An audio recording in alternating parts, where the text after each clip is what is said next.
ደብረጽዮን ከኤርትራ ጋር የጀመሩትን ግንኙነት ይፋ አደረጉ። ሰላም እንደምንላችኋል የኢትዮ ፎከስ ቤተሰቦች፣ የዛሬው መረጃ ይዤላችሁ ቀርቤያለሁ።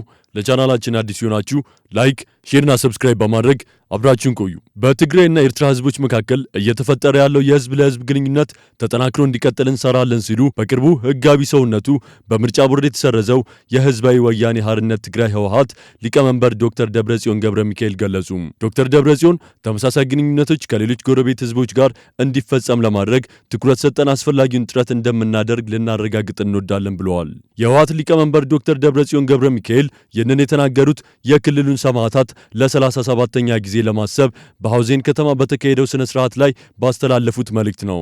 ህዝባችን ከሌሎች ህዝቦች ጋር የሚያጣላ ምንም ነገር የለውም ሲሉ የተደመጡት ዶክተር ደብረጽዮን ከአማራ፣ ከአፋር፣ ከኤርትራም ይሁን ከሱዳን እንዲሁም ከሌሎች የኢትዮጵያ ህዝቦች ጋር በሰላም መኖር ከድህነት በመውጣት በልማት መኖርን የሚፈልገው ሲሉ ገልጸዋል። ፓርቲያችን ህወሓት በአሁኑ ወቅት በትግራይና ኤርትራ ህዝቦች መካከል እየተፈጠረ ያለው የህዝብ ለህዝብ ግንኙነት ተጠናክሮ እንዲቀጥልና ተመሳሳይ ግንኙነቶች ከጎረቤት ህዝቦች ጋር እንዲፈጸም ለማድረግ አስፈላጊውን ጥረት እንደምናደርግ ልናረጋግጥ እንወዳለን ብለዋል። በሌላ በኩል የትግራይ ጦርነት ከተጀመረ አንስቶ ላለፉት 5 ዓመታት ተለያይተው የቆዩት በዛላምበሳ የሚገኙ የኢትዮጵያና የኤርትራ መንደር ነዋሪዎች በድጋሚ መገናኘታቸውን ቢቢሲ በቪዲዮ አስደግፎ ባቀረበው ዘገባው አስታውቋል። በተመሳሳይ ባለፈው ሳምንት ቅዳሜ ከመረብ ወንዝ ማዶና ባሻገር ያሉ ህዝቦች በተመሳሳይ መገናኘታቸውን ዘገባው አመላክቷል። ሊቀመንበሩ ዶክተር ደብረጽዮን በተጨማሪም በመልእክታቸው የፕሪቶሪያ የሰላም ስምምነት በርካታ ጉዳዮች አልተፈጸሙም ሲሉ በመግለጽ በአብነትም የክልሉ ግዛታዊ አንድነት አልተከበረም፣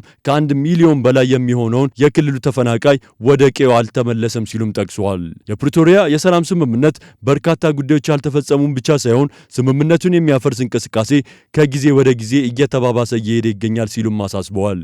ዶክተር ደብረጽዮን ለስምምነቱ አለመከበር የብልጽግና መንግስትና ማንነቱን ያልጠቀሱትና የክህደት ቡድን ሲሉ የጠሩትን አካል ተጠያቂ አድርገዋል። ከ2 ዓመት ከ8 ወራት በላይ ያስቆጠረው የፕሪቶሪያ ስምምነት እንዳይከበር ዋነኛ እንቅፋት ሆኖ ያሉት የብልጽግና መንግስትና የክህደት ቡድን መሆናቸውን የትግራይ ህዝብ ብቻ ሳይሆን ስምምነቱ እንዲፈረም አስፈላጊውን ሁሉ ጥረት ያደረጉ ዓለም አቀፍና ቀጠናዊ ተቋማት መሪዎች በደንብ ያውቃሉ ሲሉም ተደምጠዋል። የህወሓት ሊቀመንበር በንግግራቸው የብልጽግና መንግስት ፓርቲያቸውን ለመክፈልና ለመበተን ሰርቷል ሲሉም ኮንነዋል። በተጨማሪም የክልሉን ህዝብ እርስ በርስ ለማጨፋጨፍ እየሰራ ነው ሲሉም ወቅሰዋል።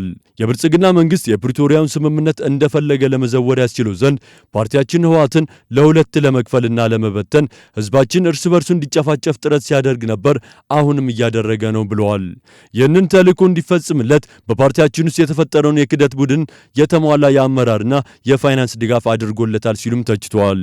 በተጨማሪም ዶክተር ደብረጽዮን ገብረ ሚካኤል በህዝባችን ላይ የተፈጸመውን የዘር ማጥፋት ዓለም በስሙ እንዲጠራው የእነ ጀነራል ሰዓረ መኮንን ግድያ እንዲሁም በህዝባችን ላይ ግፍ የፈጸሙት ላይ ተጠያቂነት እንዲሰፍን ፓርቲያችን ህወሓት በቀጣይነት እንደሚሰራ መግለጽ ወዳለ ሲሉም ገልጸዋል።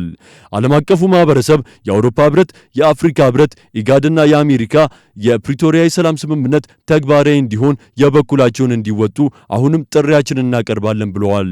በተመሳሳይ በአከባበሩ ላይ ንግግር ያደረጉት የክልሉ ጊዜያዊ አስተዳደር ፕሬዝዳንት ሌተናል ጄኔራል ታደሰ ወረደ ባስተላለፉት መልእክት ቀዳሚ ምርጫችን ሰላም ነው ሲሉ በመግለጽ ከዚህ ውጭ ያለው አማራጭ ተገደን የምንገባበት እንጂ ፈልገን የምንገባበት አለመሆኑን ዓለም በሙሉ የሚገነዘበው ሀቅ ነው ብለዋል። አሁንም የትግራይ ህዝብ ቀዳሚ ምርጫ ሰላምና ሰላም ብቻ ነው። በመሆኑም የፕሪቶሪያ የሰላም ስምምነት ሳይሸራረፍ እንዲተገበር ሰላማዊ፣ ዲፕሎማሲያዊ፣ ህጋዊ ጫና ማድረግ ይገባናል ሲሉም አሳስበዋል።